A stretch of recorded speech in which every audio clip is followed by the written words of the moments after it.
সাভার নামাগেন্ডা এলাকার একটি বেগুন ক্ষেত ঠিকমতো বিক্রি করতে না পেরে গাছ তুলে ফেলছেন এই কৃষক।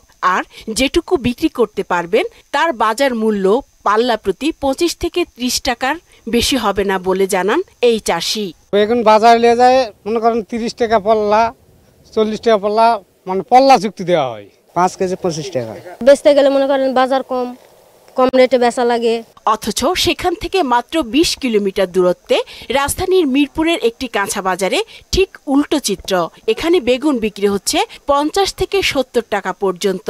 বরবটি, করলা, কাকরোল বিক্রি হচ্ছে 70 থেকে 80 টাকায়। পেঁপের কেজি 30 থেকে 40 আর কাঁচামরিচের ঝাল আবারও বেড়ে কেজি প্রতি বিক্রি হচ্ছে 320 টাকায়। কৃষক মূল্য পায় না, ব্যবসায়ীরা এটা পায়, যারা সিন্ডিকেট করে। মধ্যস্বত্বভোগীরা আসলে সবকিছু খাচ্ছে, মানে ওদিকে কৃষক পাচ্ছে না, এদিকে ভোক্তা আমরা যারা তারা আমরা বেশি দাম দিয়ে কিনছি।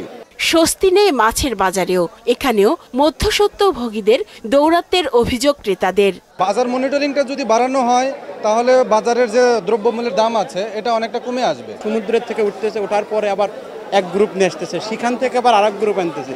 এরকমের আলটিমেট আস্তে আস্তে যখন আমরা সাধারণ জনগণ যখন কিনতেছি তখন আমাদের পুরাটাই আমাদের উপর প্রেশার চলে আসতেছে।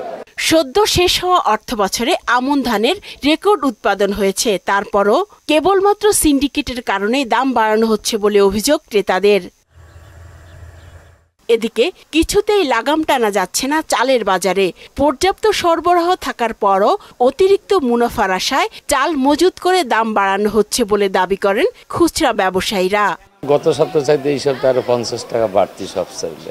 বড় বড় কোম্পানির হাতে এখন চাল, যেমন আবুল খায়ের আছে, এশিয়া আছে, তীর আছে, রূপচাঁদা আছে, এরপরে আরো অন্যান্য বড় বড় কোম্পানি নামে গেছে, ওদের আন্ডারে এখন চালের ব্যবসাটা চলতেছে।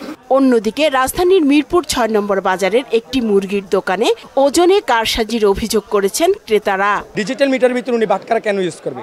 আর ওনার কাছে অলরেডি অনেকগুলো বাটখারা আছে। 6 কেজি কেনার কথা ছিল, ওদের হিসাব দেখাইতেছে 7 কেজি, ওরা 1 কেজি বাড়তি। হয়তো নিজের স্বার্থের জন্য এগুলো করছে।